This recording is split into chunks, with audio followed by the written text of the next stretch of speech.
Kembali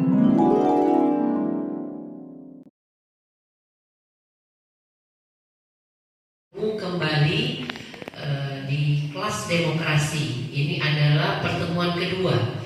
Pertemuan pertama kemarin dibuka oleh Komisioner KPU Provinsi oleh Pak Henry Daya Putra. Oleh karena itu, ini adalah pertemuan kita yang kedua. Satu kali lagi pertemuan nanti di tanggal 15 ya. Kami sangat mengapresiasi dengan semangatnya adik-adik semua. Kalau saya lihat di sini masih muda-muda, masih fresh. Alhamdulillah, ini satu keuntungan bagi KPU karena kelas demokrasi ini diikuti oleh adik-adik yang masih fresh. Diikuti juga oleh kaum perempuan. Kenapa? Karena biasanya untuk terjun ke ranah politik itu perempuan masih sangat-sangat sedikit. Oleh karena itu sampai ada regulasi kita mulai dari sekarang KPU Provinsi alhamdulillah dapat membuka 17 kelas demokrasi di 17 KPU Kabupaten Kota.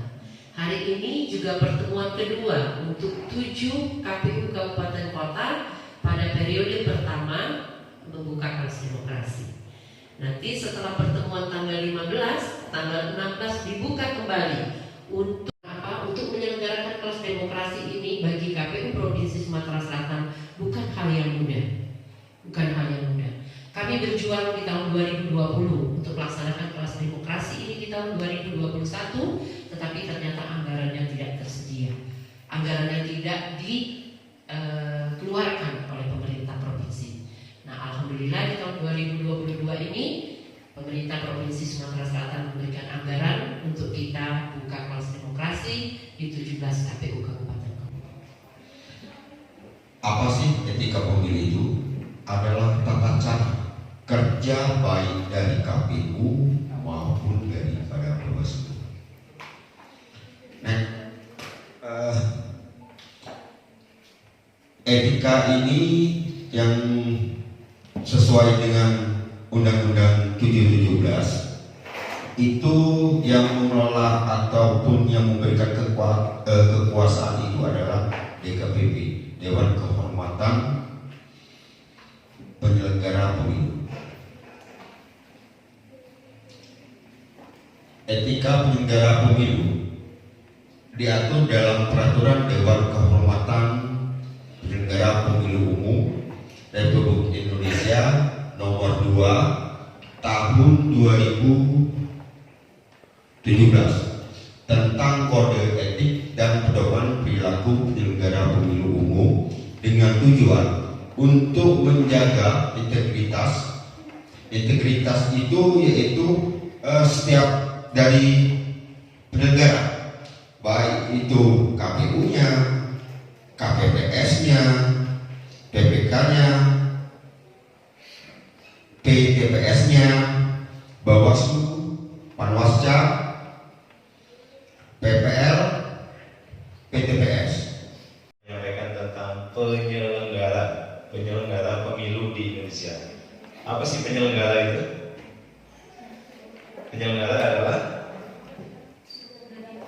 menyelenggarakan pemilu. Jadi penyelenggara pemilu adalah lembaga atau mungkin orang yang menyelenggarakan atau melaksanakan kegiatan pemilihan umum yang ada di Indonesia ya. Ini adalah namanya penyelenggara pemilu. Penyelenggara pemilu ini dari tahun ke tahun, dari sejak Indonesia merdeka 1945 sampai sekarang itu banyak perubahan ya, sesuai dengan undang-undang yang ditentukan, sesuai dengan masanya ya, banyak perubahan sampai yang sekarang nanti pada tahun 2024 yang akan dilaksanakan pemilu di tahun 2024. Nah, ini slide pertama yaitu penyelenggaraan pemilu. Berdasarkan Undang-Undang tahun nomor 7 tahun 1953, ini adalah penyelenggara pertama pemilu yang ada di Indonesia ya. negara Indonesia itu merdeka tahun 1945, kemudian pemilu pada pertama itu dilaksanakan yaitu pada tahun 1955, yaitu setelah 10 tahun Indonesia merdeka. Ini adalah penyelenggara yang pertama. Yang pertama adalah Panitia Pemilih Indonesia. Ini untuk tingkat nasionalnya namanya PPI ya, yang ditunjuk langsung oleh Presiden waktu itu yaitu Bapak Insinyur.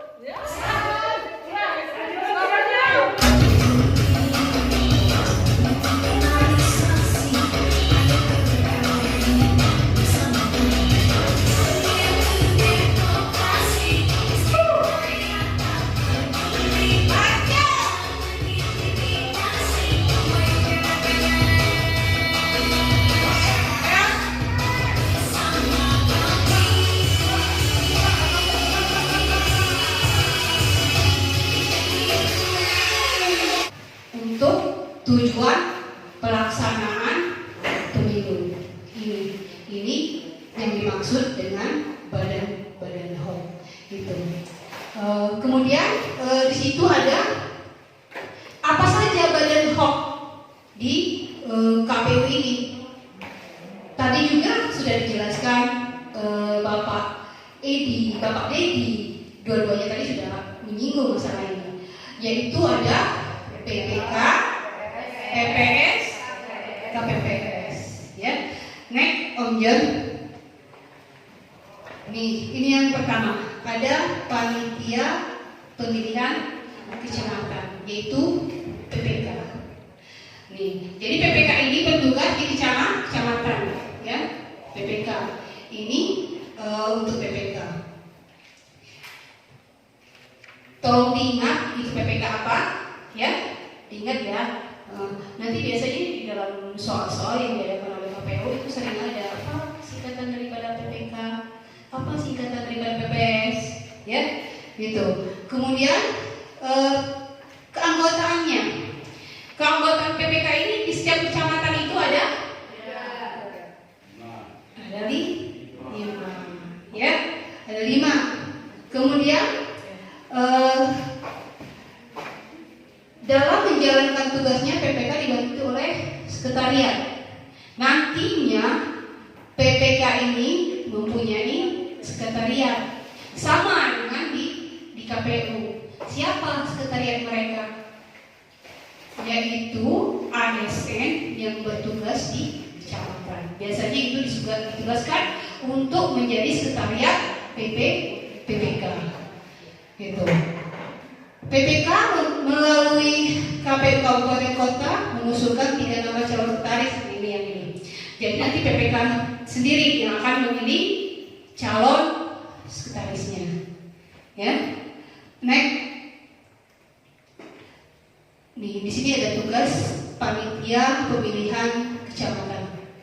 Nih, ini tugasnya. Sebenarnya untuk tugas itu sendiri tidak jauh beda dengan kami sebagai komisioner, sebagai pengambil keputusan di Kabupaten Kota, di KPU Kabupaten Kota.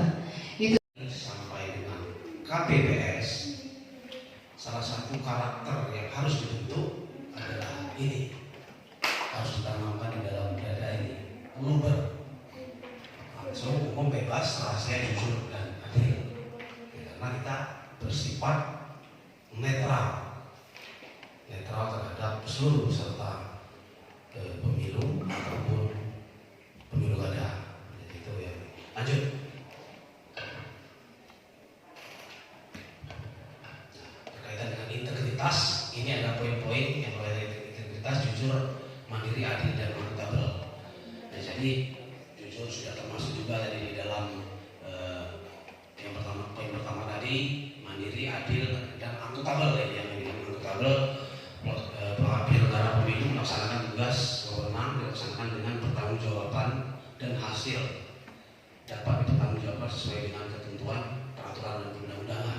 Jadi apa yang dilakukan oleh penyelenggara pemilu, baik secara administrasi, contoh penghitungan perolehan suara, benar-benar dilakukan secara administratif dengan administrasi yang lengkap, teliti, benar, dan dapat dipertanggungjawabkan. Ya, seperti itu.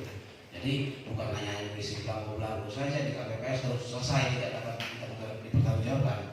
Itu yang perlu kita tanamkan juga di tubuh penyelenggara pemilu. Lanjut. Hari-hari ini. Ini ada konsumsi dari KPU.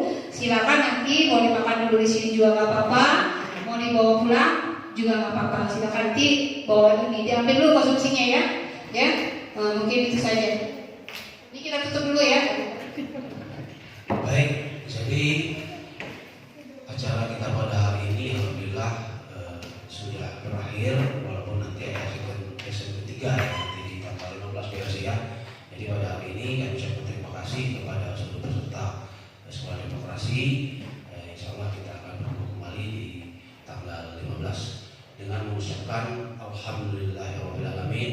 Acara kita pada hari ini dengan ini dinyatakan ditutup. Assalamualaikum warahmatullahi wabarakatuh.